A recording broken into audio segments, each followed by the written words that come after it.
அனைவருக்கும் வணக்கம். எப்படி இருக்கீங்க? இப்ப பேச போற விஷயம் வந்து ஒரு சீரியஸான விஷயம். அ காமெடிலாம் கிடையாது.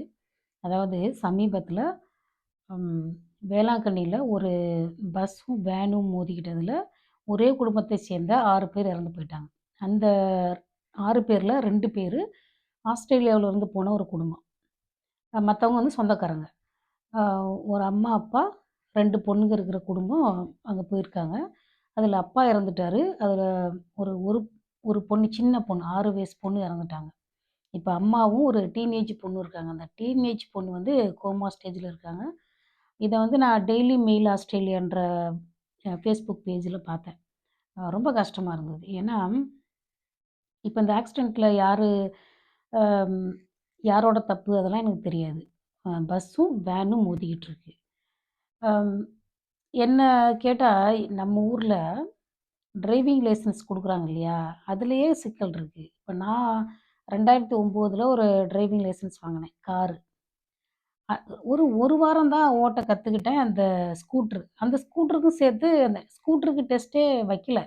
ஸ்கூட்டருக்கும் சேர்த்தே அவங்க லைசென்ஸ் வாங்கி குடுத்துட்டாங்க. கார் டிரைவிங் பத்தி பார்த்தீங்கன்னா, ஒரே 1 மாசம் தான் கத்துக்கிட்டேன். அந்த சாவிய இப்டி போட்டு திருவி அப்டியே உருட்டுறேன். உருட்டிக்கிட்டு இருக்கேன்.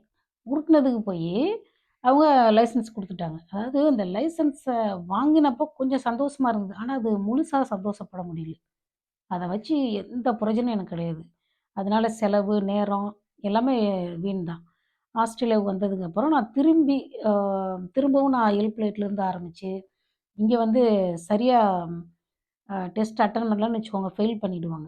ஒரு ஒரு 3 தடவ ஃபெயில் ஆகி, ஒரு டெஸ்ட்டு நான் அட்டெண்ட் பண்ணல. 5வது டெஸ்ட்டு தான் நான் பாஸ் ஆனேன். பாஸ் ஆனாலும் என்னது சொல்லுவாங்க, இது வந்து ஒரு பிகினிங் தான். இதுக்கு மேல தானே நம்ம நெறைய ரோடுகள பார்க்க போறோம். புதுசு புதுசா ரோடுகள பார்க்குறப்போ, அந்த ரூல்ஸ நல்லா ஞாபகத்துல வச்சுக்கிட்டு வண்டி ஓட்டணும். அப்படின்னு சொல்லி சொன்னாங்க. இப்போ இப்ப கார் ஓட்டுறவங்கன்னு இருக்காங்கன்னு வச்சுக்கோங்க. தொழில் முறையா கார் ஓட்டுறவங்க நல்லா தூங்கணும். நல்லா தூங்கணும். அதுக்கேத்த மாரி சாப்பிடணும். எவ்வளோ தூரம் நம்ம டிராவல் பண்ண போறோம். அதுக்கேத்த மாரி நல்லா ரெஸ்ட் எடுக்கணும். இல்ல 2 டிரைவர்ஸ் போகணும். ஒருத்தரையே தொடர்ந்து வண்டி ஓட்டக்கூடாது. அப்புறம் வந்து இந்த ரூல்ஸ் இருக்கு பார்த்தீங்களா? அதில வந்து கிளியர் த பிளைண்ட் ஸ்பாட்ன்னு ஒண்ணு இருக்கு. அது ரொம்ப முக்கியமானது. அந்த விஷயத்தினால சரியா பார்க்காதனால நெறைய ஆக்சிடென்ட் நடந்திருக்கு. இங்கேயும் நடந்திருக்கு. நம்ம ஊர்லயும் நடந்திருக்கு. அதாவது டிரைவர் சீட்டுக்கு ரைட் சைட்ல வர்ற காரு பார்க்கறதுக்குன்னா, கொஞ்சம் தூரத்தில வர்ற கார் தெரியும். ஆனா கிட்டத்தில வந்துருச்சுன்னு வச்சுக்கோங்க, அந்த கார் வந்து அந்த கண்ணாடில தெரியாது. அப்போ நம்ம இப்டி எட்டி பார்க்கணும். எட்டி பார்த்துட்டு, கார் தூரத்தில வந்துச்சுன்னா, அ இண்டிகேட்டர் போட்டுட்டு லேன் சேஞ்ச் பண்ணணும். இப்போ இந்த லேன் சேஞ்ச் பண்றதுல தான் ஏதோ பிரச்சனை போல இருக்கு. இந்த வேனுக்கும், பஸ்ஸுக்கும். பாருங்க ரொம்ப கவனமா ஓட்டணும். இன்னும் ரொம்ப ரொம்ப அந்த டிரைவிங் லைசென்ஸ் குடுக்குறவங்க அந்த விஷயத்த பத்தி சொல்லணும்னா, இந்த ஒரு கதை சொல்லுவாங்க. ஒரு கவர்மெண்ட் வந்து ஒரு ஸ்கீம் குடுத்துச்சாம். ஒருத்தர் வந்து 3 பேர் வேலைக்கு வச்சிருக்காங்க. ஒருத்தர் வந்து பள்ளம் தோண்டுறது. ஒருத்தர் இந்த மரக்கன்னு நடுறது. மரக்கன்னு ஸ்கீம். அடுத்து இன்னொருத்தர் வந்து மூடி விடுறது. இப்ப இந்த மரம் நடுறவர் மட்டும் அன்னைக்கு வரல. உடனே ஒருத்தர் பறிச்சாராம், ஒருத்தர் மூடுனாராம். ஏன்னா, மரம் நடுறவர் வரல. ஆனா எங்க வேலைய நாங்க செஞ்சுட்டு போறோம். அப்படின்னு சொன்னாங்களாம். அது மாதிரி இருக்கு. கவர்மெண்ட் எல்லா ரூல்ஸ் பத்தி ஒரு புக் மாதிரி ஒரு பெரிய ஒரு போஸ்டர் ஒட்டியிருக்காங்க, அந்த டிரைவிங் கிளாஸ்ல. நான் போனப்போ பார்த்தனே, அது எதுவுமே அவங்க சொல்லி தரல. எதுவுமே சொல்லி தரல. அது மேனுவல் காரு. ஆட்டோமேட்டிக் கூட கிடையாது. Manual car. அவ்ளோ ரூல்ஸ் இருக்கு. அந்த சிம்பல் அது இதுன்னு இருக்கு. ஒண்ணு கூட எனக்கு தெரியாது. இப்ப இந்த ஆர்டிஓ ஆஃபீஸ்ல பார்த்தீங்கன்னா, டிரைவிங் டெஸ்ட் நடக்கிறப்போ என்னோட பக்கத்துல இந்த டெஸ்ட் பார்க்குறாங்க இல்லையா? அவங்க உட்காந்துருக்காங்க. பின்னாடி வந்து என்னோட டீச்சர் உட்காந்துருக்காங்க. அப்படியே ஓட்டுன உடனே டக்கு டக்குன்னு கையெழுத்து போட்டாங்க. அவ்வளோதான். இப்போ அந்த ஆஃபீஸ்ல இருக்கிறவங்க கையெழுத்து போடுறாங்க. எல்லா கையெழுத்துமே வருது. இப்போ இது எல்லாமே பாருங்க, டிரைவிங் சரியா தெரியாத எனக்கு இவ்வளவு டைம்ஸ் வேஸ்ட் பண்ணி, காச வேஸ்ட் பண்ணி என்ன பிரயோஜனம்? அதான் அந்த மரம் நட்ட கத தான். இத்தன பேரும் என்னத்துக்கு வேலை செய்றாங்கன்னு தெரியல. இப்ப இவங்களோட கடமை என்ன? நல்லா டிரைவிங் சொல்லி தரணும். நல்லா தெரிஞ்சவங்களுக்கு லைசென்ஸ் குடுக்கணும். ஆனா அந்த கடமையெல்லாம் செய்றது கிடையாது. இப்ப உங்களோட சம்பளத்த மாசத்துல ஒரு ஒரு 1000 குறைச்சோம்னு வச்சுக்கோங்க. எல்லாரும் ரோட்ல வந்து நின்னு போராட்டம் பண்ணுவாங்க. ஆனா, இந்த ரூல்ஸ் அப்படி கொண்டு வரணும். டிரைவிங் லைசென்ஸ்க்குரிய விதிமுறைகள் எல்லாத்தையும் கடுமையாக்கணும். அப்படின்னு அவங்க வந்து போராட்டம் பண்ணுவாங்களா? பண்ண மாட்டாங்க. ஏன்னா, அவங்க நெறைய பேருக்கு லஞ்சம் வாங்குறாங்க. இப்ப நான் டிரைவிங் லைசென்ஸ் வாங்குனப்போ ஒரு 250 வாங்குனாங்க. அது யார் யார் ஷேர் பண்ணாங்களோ தெரியாது. ரொம்ப அநியாயமா இருக்கு. ரொம்ப அநியாயமா இருக்கு. ரொம்ப அநியாயமா இருக்கு. அதாவது லைசென்ஸ் வாங்கினதுக்கு அப்புறம் ரோட்ல போயிட்டு டிரைவிங் கத்துக்கிறது. அங்க போய் உழுவுறது, இங்க போய் உழுவுறது, இப்ப இண்டிகேட்டர் போடுறதில்ல, வளையறது, எதுவுமே கண்டுக்கிறது கிடையாது. எதையுமே கண்டுக்கிறது கிடையாது. அப்படியே சின்ன பிள்ளை மாதிரி அப்படியே போறது, வர்றது. கவர்மெண்ட்ட பாருங்க. எலக்ஷன் டைம்ல பாருங்க, நம்ம மக்கள் அப்படியே சிரிச்சுக்கிட்டே இருப்பாங்க. எந்த அரசியல் கட்சி எவ்வளோ காசு குடுக்க போகுது, என்ன கிஃப்ட் குடுக்க போறாங்கன்னு ஒரே சிரிப்பு, திருவிழா மாதிரி. அவங்களுக்கு பாருங்க, என்ன நடந்தாலும் விதி. அது ஆஸ்திரேலியாவிலேருந்து வந்து இங்க சாகணும்னு விதின்னு தான் சொல்லுவாங்களே தவிர, அது நம்மளுடைய தப்பு எவ்வளோ இருக்கு? எலக்ஷன் டைம்லயும் அவங்க கண்டுக்கிறது கிடையாது. எந்த ரூல்ஸும் மாத்த போறது கிடையாது. ஆனா இவங்களுக்கு கிஃப்ட் வாங்குறதுல அவ்வளோ சந்தோஷம் பாருங்க, நம்ம மக்களுக்கு. இதுல வந்து பாருங்க, இவ்ளோ லஞ்ச பணம்லாம் வாங்கிக்கிட்டு கூட வேலை செய்றாங்க. ஆனா, அவங்க என்ன தெரியுமா சொல்லுவாங்க? நம்ம வெளிநாட்டுக்கு போனோம்னா நாட்டுப்பற்று இல்ல அப்டிம்பாங்க. நீங்க ஒரே நாட்டுக்குள்ள இருந்துட்டு, நேர்மையா, நல்ல விதமா, எல்லாருக்கும் நல்லது செய்ற மாரி ஒரு வேலைய செய்யுங்க. அதுதான் நாட்டுப்பற்று. வெளிநாட்டு போனவங்களெல்லாம் குறை சொல்றது. ஓ! இவங்க வந்து ஊர விட்டு ஓடி போயிட்டாங்க அப்டின்னு. ஒரு போன வருஷம் கூட ஒரு ஆக்சிடென்ட் நடந்தது. ஒரு ஆந்திரா ஃபேமிலி வந்து குஜராத் போயிருக்காங்க. அம்மா, அப்பா 2 பேரு. போனன்னா நீ டாக்ஸில போ வேண்டியது தானே! அங்க போயிட்டு ஆஸ்திரேலியாவிலேருந்து போனவங்க. கார் எடுத்து ஓட்டி, டிரைவிங் சீட்ல இருந்த அப்பா, சைட்ல இருந்த அம்மா 2 பேரும் அவுட்டு. பின்னாடி இருந்த 2 சின்ன பிள்ளைங்க. 2 பொண்ணு குட்டி, குட்டி பிள்ளைங்க. அச்சோ! அவ்வளோ கஷ்டமா இருந்தது எனக்கு. நம்மகிட்ட காசு வசதி இருந்துன்னு வச்சுக்கோங்க, அந்த பிள்ளைங்கள போய் தத்தெடுத்துட்டு வரலான்னு எனக்கு தோணுச்சு. ஏன்னா, அந்த பிள்ளைங்க ஆஸ்திரேலியன். இப்போ அந்த பிள்ளைங்கலாம் இப்ப எந்த வீட்ல எங்க இருக்கோ தெர்ல. அதாவது எப்படி அத ப்ரொசீஜர் என்னன்னு எனக்கு தெர்ல. அந்த பிள்ளைங்கலாம் யாரு வளர்க்குறாங்களோ தெர்ல. ரொம்ப கஷ்டமா இருந்தது. ஒரு பாதையிலேருந்து ஒரு லேன்லேருந்து இன்னொரு லேனுக்கு போறப்போ, அந்த ரோட்ல வண்டி வருதான்னு பார்த்துட்டு போறதுக்கு ஒரு 10 செகண்ட், ஒரு 5 செகண்டுக்குள்ள ஆக்சிடென்ட் ஆயிடும். நான்லாம் டிரைவிங் பண்ணேன்னு வச்சுக்கோங்க, இப்ப 100 கிலோமீட்டர் ஸ்பீடு 80, 70 எதுவா இருந்தாலும், அதோட ஸ்பீட் லிமிட்டுக்கு போயிட்ட உடனே பிரேக்ல கால் வச்சுக்குவேன்.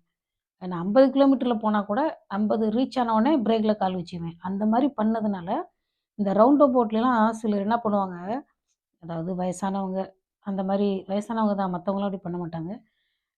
ஒரு அம்மா லெஃப்ட்ல இண்டிகேட்டர் போட்டுட்டு நேரா என் முன்னாடி வந்துட்டாங்க. நல்ல வேள. அம் ஏன்னா நான் எப்பவுமே அ அலர்ட்டா இருந்ததுனால தப்பிச்சுக்கிட்டேன். ஒரு 3 ஆக்சிடென்ட்லேருந்து தப்பிச்சிருக்கேன். எப்பவுமே பிரேக்ல தான் கால் இருக்கும். இப்படி ரீச் ஆன உடனே பிரேக்ல கால் வச்சுக்குவேன். ரொம்ப கவனமா ஓட்டணும். ஏன்னா நமக்கு டிரைவிங் நல்லா தெரியுது அப்படின்னு ஒரு தைரியம் வந்ததுக்கப்புறம் பார்த்தீங்கன்னா, சின்ன சின்ன மிஸ்டேக்லாம் கூட பெரிய விளைவுகள் ஏற்படுத்திரும். இந்த சவுத் ஸ்ட்ரீட்ல ஒரு ஆக்சிடென்ட் பார்த்தேன். ஒரு இந்தியன் ஃபேமிலி. ஆ பார்த்தீங்கன்னா, அம்மா, அப்பா 2 பேரும் அவுட்டு, 2 பொண்ணுங்க. ரொம்ப கஷ்டம். ரொம்ப கஷ்டம். டிரைவிங் பண்றப்போ, இப்போ நான் இத பேசிட்டு இருக்கிறப்பவே எனக்கு அந்த ரோடெல்லாம் ஞாபகத்துக்கு வருது. அதாவது நம்ம டிரைவிங் பண்றோம்னு வச்சுக்கோங்க, ரொம்ப பி த பிரசன்ட் அப்படியே இருக்கணும். நம்ம என்ன 1/2 மணி நேரம் கழிச்சு லேட்டா போறோமே, அந்த ஆஃபீஸ்ல என்ன சொல்லுவாங்க? அவங்க என்ன சொல்லுவாங்க? காலேஜ் போணும். இப்படி இப்படி இப்படி யோசனை பண்ணிட்டே போனோம்னு வச்சுக்கோங்க, இப்படி குறுக்க யாராவது வந்துட்டாங்கன்னா தெரியாது. அதாவது இப்போ ஆஸ்திரேலியாவுல வண்டி ஓட்டுறாங்க. பெரும்பாலான பேர் எப்படின்னா, வண்டி ஓட்டுறப்ப ரூல்ஸ பார்த்துட்டு வண்டிய மட்டும் தான் ஓட்டுவாங்க. வண்டிய மட்டும் தான் ஓட்டுவாங்க. நம்மளோட மனசு வந்து இந்தியாவுல அப்படியே இந்த ஒல கொதிக்கிற மாரி கொதிச்சுக்கிட்டே இருக்கும். அப்படி இருக்கக்கூடாது. அப்படியே அப்படியே ஃப்ளாட்டா தண்ணி மாதிரி இருக்கணும். ஒரு அப்படியே அமைதியா இருக்கணும். அப்பதான் நம்ம ஆக்சிடென்ட்ட தவிர்க்க முடியும். சரிங்களா? மெதுவா போகணும். அதாவது ஸ்லோ அண்ட் ஸ்டெடி அப்படியே அமைதியா போகணும். நிதானமா இருக்கணும். பொறுமையா இருக்கணும்.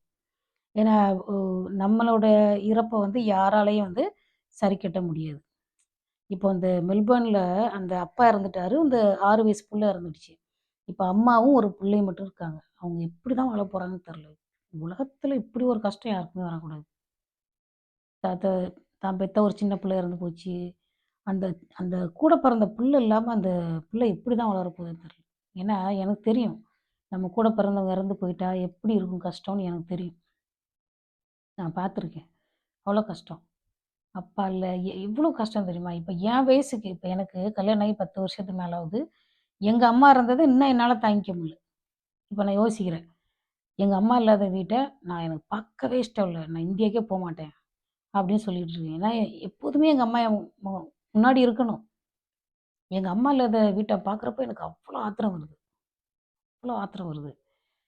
ஏதாவது ஏன் ஆத்திரம் வருதுன்னு தெரியல. எங்க அம்மா இல்லாத ஒரு வீட்டுக்கு நான் போக மாட்டேன். அவ்வளோ கஷ்டமா இருக்கு.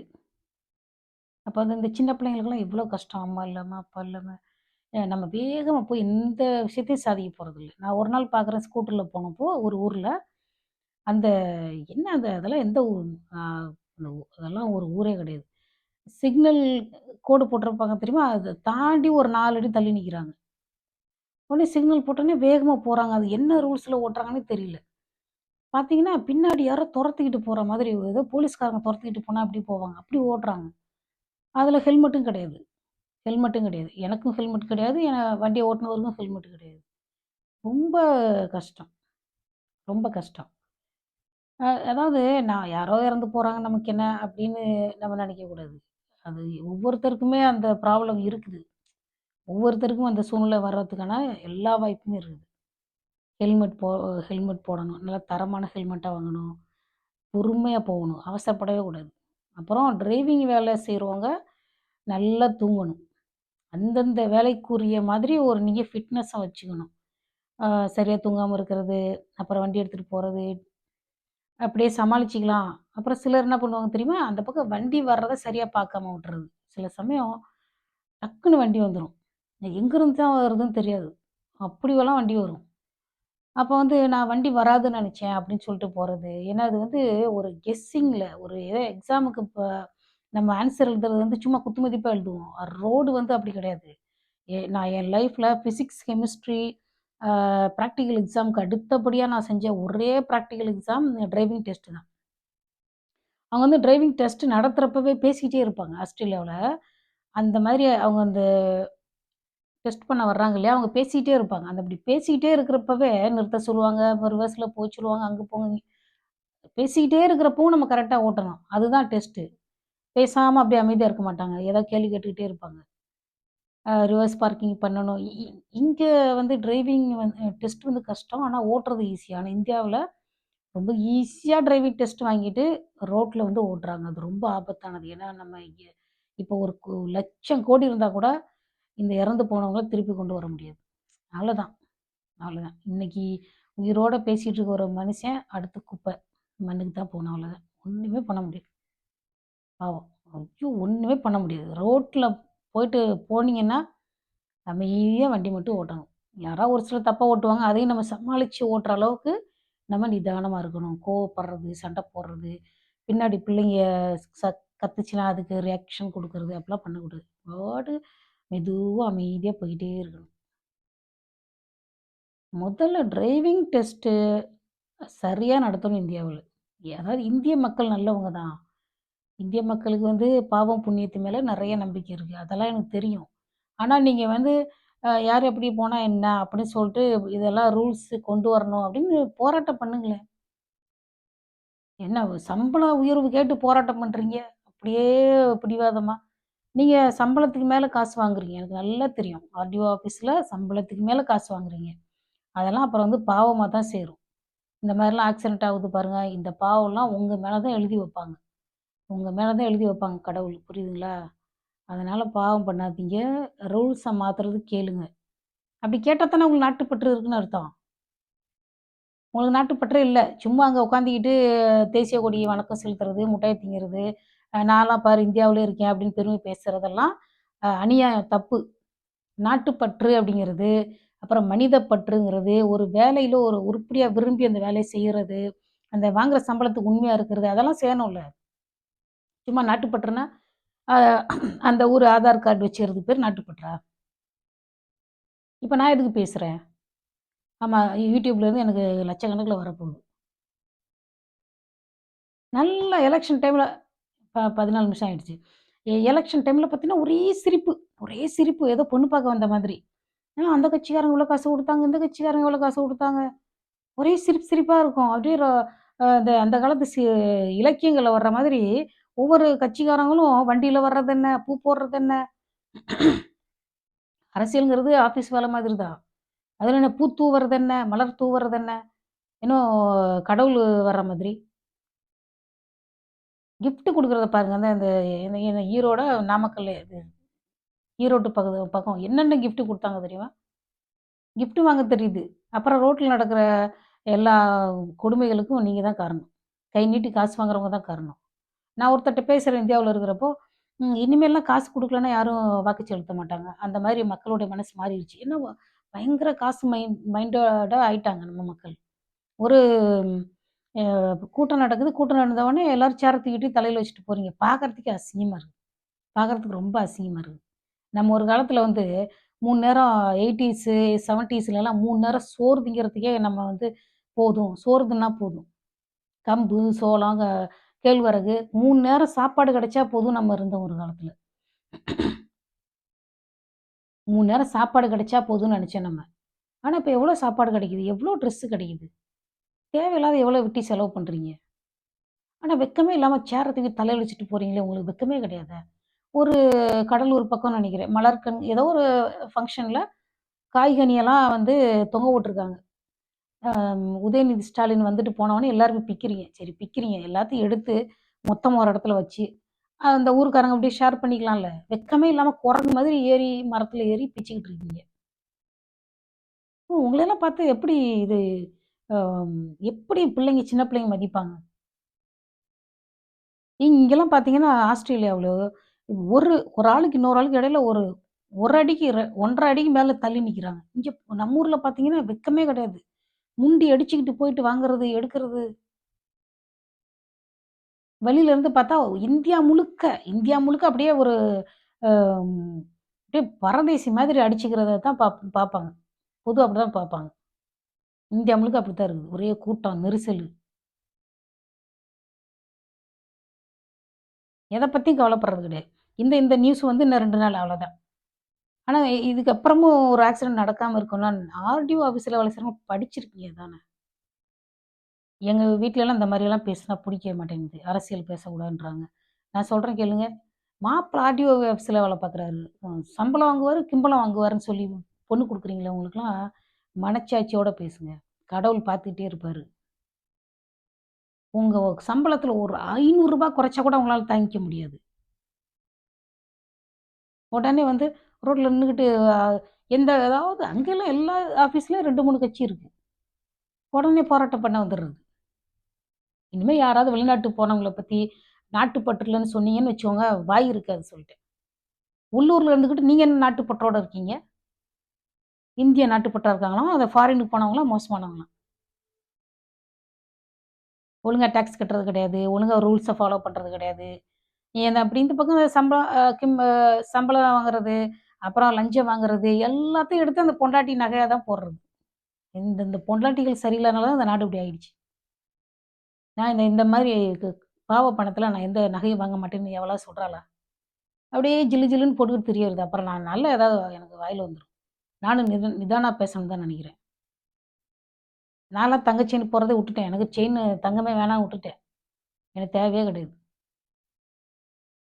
இந்தா அவன் பொண்டாட்டி எப்படி இருக்கா? இவன் பொண்டாட்டி எப்படி இருக்கா? காசு சம்பாதி, காசு சம்பாதி. நான் இவ்வளோ சம்பளம் தான் வாங்குறேன். நான் இதுக்குள்ள தான் வாழ முடியும்னு சொல்லணும். நான் வந்து டிரைவிங் லைசென்ஸ் வாங்குனது ஒரு paper. No value no value. அந்த லைசென்ஸ் எடுத்துக்கிட்டு நான் போயிருந்தேன்னா, ஆஸ்திரேலியாவுல நான் மண்டைய போட்டுருப்பேன். அப்படி இருக்குது அந்த ரோடு ஆஸ்திரேலியா ரோடு. அப்படியே மேடு பள்ளத்தில போய் பார்த்தோனே நெனச்சுக்கிட்டேன், அப்பாடி! இந்த ஊர்ல நம்ம சமாளிக்க முடியாதுன்னு நான் எல் பிளேட்லேருந்து ஆரம்பிக்கிறேன். ஏன்னா இப்ப பார்த்துக்கிட்டு இருக்கிறவங்கலாம் யோசித்து பாருங்க, உங்க பிள்ளைங்க பைக் ஓட்டுது, ஹெல்மெட் போடுறாங்களா? ஏன்னா இவிங்கலாம் பெரிய தேவலோகத்துல இருந்து இறங்கி வந்த மாரி ஹெல்மெட் போடாட்டியும் அவன் கீழ விழுந்தா அடி விழாது. ஒண்ணுமே இல்ல. நம்மலாம் வந்து கரப்பான்பூச்சி மாதிரி இந்த தலையெல்லாம் என்னத்துக்கு இருக்க போகுது? வண்டி நல்லா இருக்குது. உள்ள இருக்கிறவன் செத்து போயிடுறான் தெரியுமா? சில வண்டியெல்லாம் பார்த்தா எவ்ளோ விதவிதமா வண்டி வாங்குறோம். அப்படியே சப்பழிஞ்சு போகுது. அப்படியே பாக்ஸ் மாதிரி. நம்ம எவ்வளோ பாசமா வளர்த்தோம், எவ்வளோ இதுவா வளர்க்குறோம். கொஞ்சமாவது நம்ம பாசத்த குடுக்குறோம். ஆனா, அந்த பிள்ளைங்க தான் சொன்ன பேச்சே கேட்க மாட்டேங்குது. ஸ்ட்ரிக்ட்டா நம்மளால வளர்க்க முடியுதா? இது அப்படியே குச்சி எடுத்து வெளுக்கலாம் போல இருக்கு எனக்கு. நல்ல ஹெல்மெட்டா எங்க அண்ணன் ஒரு ஹெல்மெட் வாங்கி போட்டுட்டு அந்த ஹெல்மெட் சரியில்ல. போட்டுட்டு போய்க்கிட்டு இருக்கிறப்பவே அது உடைஞ்சு விழுகுதாமா. அப்படி இதுலலாம் வந்து அந்த ஹெல்மெட் விக்கிறவன போய் நம்ம குறை சொல்ற நேரத்தில கவர்மெண்ட் எவ்வளோ மோசமான கவர்மெண்ட்ன்னு யோசிச்சு பாருங்க. நான் இந்த அரசாங்கத்த சொல்லல. பொதுவான அரசாங்கத்த சொல்றேன். அது எத பத்தியும் கவலைப்படாது. எத பத்தியுமே கவலைப்படாது. நம்ம மக்கள் வந்து கவலைப்படணும், யோசிக்கணும். அம்மா, அப்பா யோசிங்க. டீச்சர்ஸ் சொல்லுங்க. ஸ்கூல்ல சொல்லுங்க. ஹெல்மெட் போட்டுட்டு போ. உங்க அப்பாகிட்ட சொல்லு ஹெல்மெட் போட சொல்லி. டீச்சர்ஸ் சொல்லலாம்ல. நீங்க பிசிக்ஸ், கெமிஸ்ட்ரி, மேத்தமேட்டிக்ஸ் எடுத்து என்னன்னு நானும் தான் நெறையா மார்க் வாங்கினேன். 10த், 12ல. என்னத்த நான் கிழிச்சேன்? ஒண்ணையும் கிழிக்கல. ஒரு 5 நிமிஷம் கிளாஸ்ல அட்வைஸ் பண்ணுங்க. நல்லா டிரைவிங் கத்துக்கோங்க. ரோட்ல போயிட்டு வரேன். அதாவது ஜென்ரலாவே எனக்கு இந்தியாவுக்கு போயிட்டேன்னு வச்சுக்கோங்க. இங்க எனக்கு அப்படி தோணல. இந்தியாவுல இருக்கிறப்போ, கொஞ்சம் லேட் ஆனாலும் சீக்கிரம் வரணும். ரோடு எப்படி இருக்குன்னு தெரியல. சீக்கிரம் வரணும். அப்படி அப்படி ஒரு மாதிரி ஆவுது. இங்க அப்படி தோணல எனக்கு. ஏன்னா இங்க வந்து எல்லாரும் பொறுமையா வண்டி ஓட்டுவாங்க. பொறுமையா வண்டி ஓட்டுவாங்க. நிதானமா வண்டி ஓட்டுவாங்க. இங்க ஒரு பிரச்சனையே கிடையாது. நான் வந்து ஒரு 7, 7 1/2 வருஷமா, 8 வருஷமா ஓட்டிக்கிட்டு இருக்கேன். எனக்கு தெரியும். ஆனா நீங்க அப்படி கிடையாது. அப்படியே ஒரு மாதிரி அங்க போயிட்டாலே நம்மளுக்கு ஒரு ஒரு மனசு ஒரு நிலை கொள்ள மாட்டேன்னுது. வண்டி அங்கிட்டு போறதுன்னா, இங்கிட்டு போறதுன்னா, அங்கிட்டு போறதுன்னா அப்படியே ஒரு மாதிரி ஆவுது. ஒரு நிதானம், பொறுமையா நம்மளால போயிட்டு ஒரு லீவ கூட நிம்மதியா இருக்க முடியல. இந்த பிள்ளைங்கள வச்சுக்கிட்டு அங்கிட்டும், இங்கிட்டும் பாதுகாத்துக்கிட்டு, அப்படி வண்டி போகுது. அதுலயும் நம்ம வெளிநாட்டுல இருந்து வந்திருக்கோம்னு நெனச்சா இன்னமும் எரிச்சல் படுறானுங்க. உண்மைய சொல்றேன். எரிச்சல் எரிச்சலா வருது. நம்ம ஏன்டா போனோம்னு ஆவுது இந்தியாவுக்கு போறப்போ. பார்க்குறவங்க அந்த பிள்ளைங்க இங்கிலீஷ்ல பேசுச்சுன்னா, "ஓ! வெளிநாட்டுல வந்திருக்கானா?" அப்படின்னு சொல்லிட்டு ஒரு மாரி பார்க்கறது. நீங்கலாம் எதுக்கு இந்தியாவுக்கு போறீங்க? இந்த பிள்ளைங்களுக்காவது ஒழுங்கா தமிழ் தெரியுதா? அங்க போயிட்டு எல்லார் கூடயும் பேசுறதுக்கு. இது இங்கிலீஷ்ல தான் பேசுது. வெளிநாட்டுலேருந்து வந்தாலும் ஒரு மாதிரி தான் இருக்குது அவங்களுக்கு. ஏதோ நம்ம வெளிநாட்டுல வந்து அம்பானி, அதானியோட வாழ்க்கைய வாழ்ந்துகிட்டு இருக்கிற மாதிரி. நம்ம இங்க சாதாரணமா தான் இருக்கோம். இந்த மாதிரி வண்டியில நான் வந்து எப்பவும் வந்து கார்லயோ கார்ல போமாட்டேன். இந்த ஏர்போர்ட்டுக்கு போறப்ப மட்டும் தான் கார்ல போவேன். பஸ்ஸு, ட்ரெயின்ல தான் போணும்னு நெனைக்கிறேன். ஏன்னா, அது ஓரளவுக்கு அந்த பிரைவேட் பஸ்லலாம் 2 டிரைவர் இருப்பாங்க. மாத்தி ஓட்டுவாங்க. இந்த மாரி குடும்பத்தோட வண்டியில போறோம்னு வச்சுக்கோங்க. ஒரு வண்டியில போக்கூடாது. 2 வண்டியில போகணும். அதுதான் நல்லது. 2வது டிரைவர்ட்ட நல்லா பேசணும். "அப்பா நீ நல்லா தூங்கிக்கோ, நல்லா சாப்பிட்டுக்கோ." 2 டிரைவர் வரணும். 2 டிரைவர கூட்டிட்டு போகணும். காசு போனாலும் பரவால்ல. இப்ப இந்த உயிரெல்லாம் எப்படி எந்த காச குடுத்து வாங்க போறோம்? வாங்கவே முடியாது. பாவம் ரொம்ப கஷ்டம். ரொம்ப கஷ்டம். ஏன்னா எனக்கு இன்னும் நைட்டு அழுகையா தான் வரப்போகுது. ரொம்ப கஷ்டம். அவசரப்படக்கூடாது. இங்கிட்டு, அங்கிட்டு இந்த இந்த வண்டி, காரு, பைக்கு, சைக்கிளு, நடந்து போறவங்க எல்லாமே கொச்ச கொச்சன்னு அங்க அந்த ஒரு மாதிரி இருக்குல்ல. அதெல்லாம் கொஞ்சம் நம்ம வந்து கண்ட்ரோல் பண்ணணும். அவ்வளோ துல்லியமா, ஈஸியா நம்ம ரொம்ப நல்ல விதமா வாழ்றதுக்கு நம்ம என்ன செய்யணுமோ, அத செய்யணும். ரொம்ப ஈஸி தான். இங்கலாம் நடக்கிறவங்களுக்கு வழி விடுவாங்க, போறதுக்கு எல்லாம் கரெக்ட்டா நடக்கும். பொறுமை வேணும், அன்பு வேணும். அன்பு இருந்தா தான் எதையும் செய்ய முடியும். சரிங்களா? அதாவது சொல்றாங்கள்ல, மரத்துக்கும் அன்பு தான் வேணும்னு. அறத்துக்கும் அன்பு வேணும், மரத்துக்கும் அன்பு வேணும்.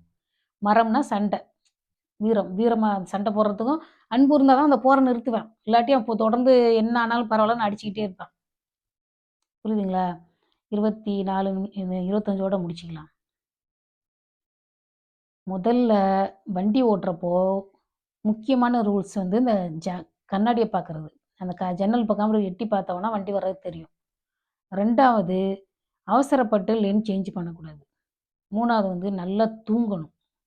நல்லா தூங்கு, ரெஸ்ட் எடுத்துட்டு, நல்ல மன அமைதியோட வண்டி ஓட்டணும். போன வருஷம் நானு 2023ல கார்ல போயிட்டுருக்கேன். அந்த பையன் ஃபோன்ல பேசிக்கிட்டே போறான். அது மாதிரி ஒரு கஷ்டத்த நான் பார்க்கவே இல்ல. ஃபோன்ல பேசிக்கிட்டே போறான். இப்ப எங்க அம்மா இறந்ததுக்கு நான் போய்க்கிட்டுருக்கேன். ஃபோன்ல பேசிக்கிட்டே போறான். ஒய்ஃப் கிட்ட பேசுறான் போல இருக்கு. ஃபோன்ல பேசிக்கிட்டே போறான். ஒரே டப்பாங்குத்து பாட்டு, ரொம்ப மோசமான அர்த்தம் உள்ள பாட்டெல்லாம் போட்டுக்கிட்டு வர்றான். என்னால ஒண்ணுமே பண்ண முடியல. ஏன்னா நான் ஏதாவது சொன்னேன்னா, அவன் கோவத்துல ஒரு ஈகோல வேகமா வண்டிய ஓட்டிருவானோன்னு சொல்லிட்டு, நான் ஒண்ணுமே சொல்ல முடியல. என் கூட வந்த எங்க அண்ணன், யார் எங்க வீட்டுக்காரர் யாருமே ஒண்ணுமே சொல்ல முடியல. அவன் ஃபோன அந்த ஹெட்செட் போட்டுட்டு பேசிட்டே வர்றான். அவ்ளோ கஷ்டமா இருந்தது. அதுபோல நான் ஏர்போர்ட்டுக்கு திரும்பி போறப்பவும், அவரும் அந்த ஃபோன்லலாம் பேசல. பட் அந்த கார்ல கொண்டு போயிட்டு ஏர்போர்ட்ல இறக்குற வரைக்கும் நமக்கு மனசா இல்ல. ஏன்னா, அது அவ்வளோ வேகமான ரோடு. ரொம்ப தூரம் கார்ல போறோம். அப்பா ஏர்போர்ட்ல போய் இறங்குனோனே தான் உயிர் வருது. ஏன்னா, கார்ல போறது அவ்வளோ கஷ்டமா இருக்கு இந்தியாவுல. அது ரொம்ப கஷ்டமா இருக்கு. நீங்க வந்து யோசித்து பாருங்க. ஒரு எக்ஸாம் ஹால் மாதிரி அமைதியா போகணும், வரணும். நீங்க ஹார்ன் அடிங்க. உங்களுக்கு வேற வழி இல்ல. ஹார்ன் அடிக்கிறீங்க. நிதானமா போகணும். சந்தோஷமா வண்டி ஓட்டணும், வீட்டுக்கு சந்தோஷமா போணும். சீக்கிரம் போணும் அப்படின்னு சொல்லிட்டு லேட் ஆயிடும்னு சொல்லிட்டு, அப்புறம் நம்மள லேட்டுன்னு போட்டுருவானுங்க. புரியுதா? கவனமா ஓட்டணும். இந்த மாதிரி ஆக்சிடென்ட் நடக்கக்கூடாது. ஏன் நடக்காமலே இருக்கலாம். அது ஒரு என்ன ஒரு முக்கியம் கண்டிப்பா நடக்கணுங்கிறதெல்லாம் கிடையாது. க ஆக்சிடென்ட்டே நடக்காது. இந்த உலகத்தில ஆக்சிடென்ட்டே நடக்காம வண்டி ஓட்டுவாங்க அப்படின்னு இருந்தா எவ்வளோ நல்லா இருக்கும். நம்ம நிம்மதியா இருப்போம். எல்லாரும் நிம்மதியா இருப்போம். சரிங்களா? இதோட இந்த வீடியோ முடிச்சுக்கலாம். பொறுமையா பார்த்தவங்களுக்கு நன்றி. உங்களுக்கு சேனல்ல தொடர்ந்து பார்க்கணும்னு நெனச்சீங்கன்னா, சப்ஸ்கிரைப் பண்ணுங்க. ஏன்னா எனக்கு வந்து யூடியூப்லேருந்து பணம் வரலனாலும், அ நெறைய பேரு பார்க்குறாங்கன்னு ஒரு சந்தோஷம். வேற ஒண்ணும் கிடையாது. சரியா? நன்றி, வணக்கம்.